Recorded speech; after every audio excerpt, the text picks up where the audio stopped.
ჯო უილსონის სკანდალური განცხადება რესპუბლიკელი კონგრესმენი ამბობს, რომ ქართულმა ოცნებამ საქართველოს ცარუსულ სამხედრო სტრატეგიულ ავიაგადამზიდებს გაუხსნა, რათა მოსკოვს თეირანის რეჟიმი რესურსებით მოემარაგებინა. ეს გავლენიანმა კანონმდებელმა ჰადსონის ინსტიტუტში სიტყვით გამოსვლისას თქვა. დისკუსიის მთავარი თემა სწორედ საქართველოში ირანის რეჟიმის მზარდი გავლენები იყო.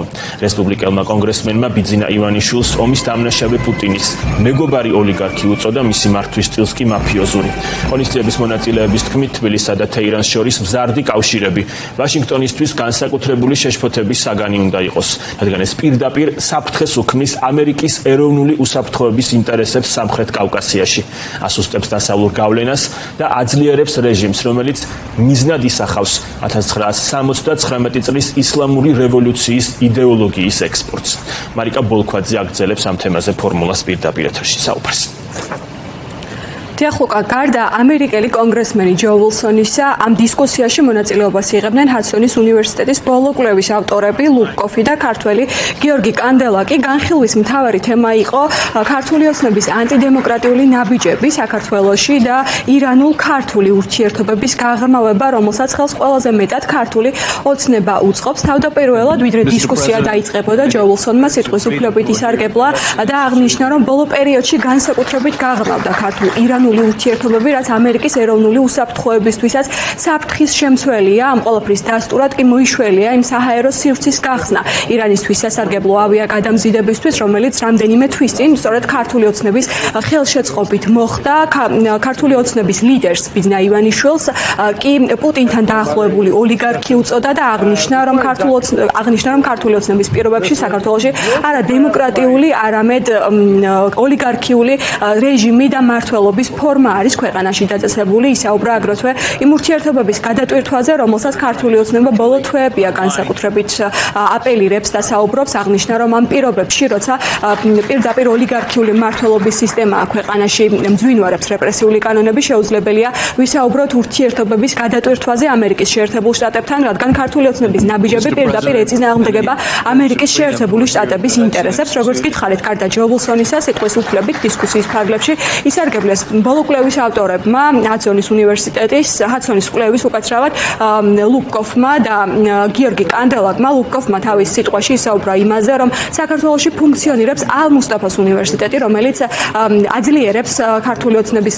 მმართველობის პირობებში ირანულ გავლენებს საქართველოში, რაც ეწინააღმდეგება ტრამპის და მისი მმართველობის მსოფლმხედველობას ამერიკის შეერთებულ შტატებში. გიორგი კანდელაკმა კი თავის სიტყვაში გაამახვილა ყურადღება იმაზე, რომ ქართული ოცნების რეჟიმი ხელს უწყობს ქვეყანაში რეპრესიული კანონმდებლობის გავრცელებას. ამ რეპრესიულ კანონებზე დაყრდნობით კი საქართველოში იზღუდება სიტყვის თავისუფლება, ჟურნალისტების, მედიის საქმიანობა, აგრეთვე არასამთავრობო ორგანიზაციების გავლენები ქვეყანაში. ქართული ოცნება დაეხმარა ირანს მიმდინარე ომში იმით, რომ თავისი საჰაერო სივრცის გამოყენების უფლება მისცა რუსულ სტრატეგიულ ავიაგადამზიდებს, რომლებსაც რესურსები მიჰქონდათ, რათა დახმარებოდნენ ირანულ რეჟიმს და ძირი გამოეთხარათ პრეზიდენტ ტრამპის ძალისხმევისთვის, რომელიც ასე წარმატებული იყო სხვა ქვეყნების გაერთიანებაში. ვინ წარმოიდგენდა სომხეთსა და აზერბაიჯანს, პრეზიდენტ ალიევსა და პრემიერ-მინისტრ ფაშინიანს ერთად ამერიკის შეერთებული შტატების ოვალურ ოფისში, ორყოფილ საბჭოთა რესპუბლიკას. ეს მიღწევაა, მაგრამ ისინი ანუ ქართული ოცნება ძირს უთხრიან კავკასიაში წარმატებას. ჩვენს ანგარიშში ციტირებულია ერთი შემთხვევა. ეს ეხება ამერიკის შეერთებულ შტატებში გამოჩენილი ირანელი ჟურნალისტის მკვლელობის მცდელობას. მას ჰქონდა გაეროს უშიშროების საბჭოში სიტყვით გამოსვლა, როცა თქვა, რომ მან დაინახა მკვლელი, რომელიც მის მოსაკლავად გააგზავნეს. ეს მკვლელი დმანისიდანაა და არის საქართველოს მოქალაქე. ასეთი რამდენიმე სხვა შემთხვევაც მოხდა. საქართველოს ორი მოქალაქე დააკავეს საბერძნეთში და ბრალი წაუყენა საბერძნეთის კონტრდაზვერვამ აშშ-ის სამხედრო საზღვაო აქტივებზე ჯაშუშობისთვის. ეს არის ძალიან ცუდი. რაც საქართველოში ხდება, ქართულ ხალხს არ მოსწონს. რაც ხდება, აშკარად ცუდია შტატების ეროვნული უსაფრთხოების ინტერესებისთვის. საქართველოს მთავრობა კი პარალელურად უსწორდება და ავიწროვებს უნივერსიტეტს, საზოგადოების დიდ ნაწილს, სამოქალაქო სექტორს, ოპოზიციას. მაგალითად, ჩვენ გვაქვს კატაკლიზმური განათლების ეგრეთ წოდებული რეფორმა, რომლითაც საქართველოს ყველაზე რეპუტაციულ სახელმწიფო უნივერსიტეტს, ილიას სახელმწიფო უნივერსიტეტს უმცირდება ბიუჯეტი 97%-ით. ეს მაშინ, როცა ალ-მუსტაფას უნივერსიტეტს უნივერსიტეტს აქვს 3 კამპუსი და ყვავის.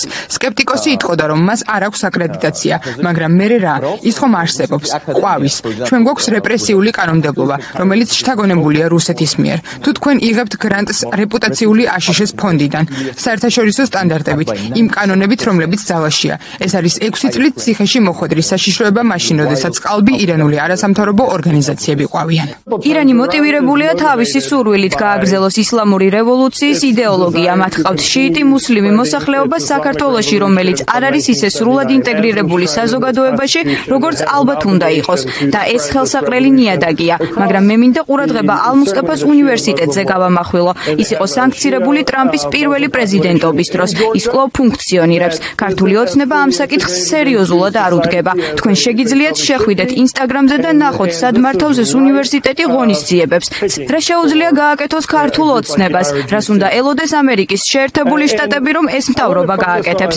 მან უნდა აჩვენოს, რომ ოდესღაც ამერიკის პარტნიორი იყო. მე ვფიქრობ, ბურთი ახლა ძალიან მკაფიოდ ქართული ოცნების მოედანზეა. ისინი ნებას რთავენ ირანს აკეთოს ის, რასაც აკეთებს საქართველოში დღეს. ეს სრულიად ეწინააღმდეგება პრეზიდენტ ტრამპის მსოფლმხედველობას და ამერიკის შეერთებული შტატების პოლიტიკას. თქვენ არ გჭირდებათ ირანის საელჩოში მისვლა სამძიმრის წიგნზე ხელის მოსაწერად. არავის მოენატრებოდით იქ, რომ არ მისულიყავით, მაგრამ მაინც ისინი ირჩევენ ამგვარი რამეების კეთებას. თუ შეხედავთ საგარეო საქმეთა სამინისტროს პრესრელის ინგლისურ ენაზე, სიტყვა ირანს ვერ სადიპოვით. თითქოს დრონები მარსიდან ჩამოფრინდნენ, ასე რომ სიმბოლიზმს აქვს მნიშვნელობა. ქართულ ოცნებას შეუძლია დაიწყოს სწორი სიგნალების გაგზავნა ტრამპის ადმინისტრაციისთვის, რომ აპირებენ ამ საკითხს სერიოზულად მიუდგნენ.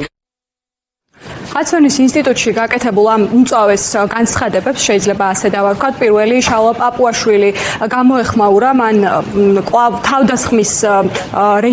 თავდასხმის რეჟიმი აირჩია იმისთვის, რომ პასუხი გაეცა კონგრესმენი ჯო უილსონისთვის და აღნიშნა, რომ ნაკლებად აინტერესებს ამერიკელი კონგრესმენის აზრი. საინტერესოა ექნებათ თუ არა განსხვავებული პოზიცია ქართული ოცნების სხვა წარმომადგენლებს და გააკეთებენ თუ არა ამასთან დაკავშირებით დღეს დამატებით კომენტარებს ისინი.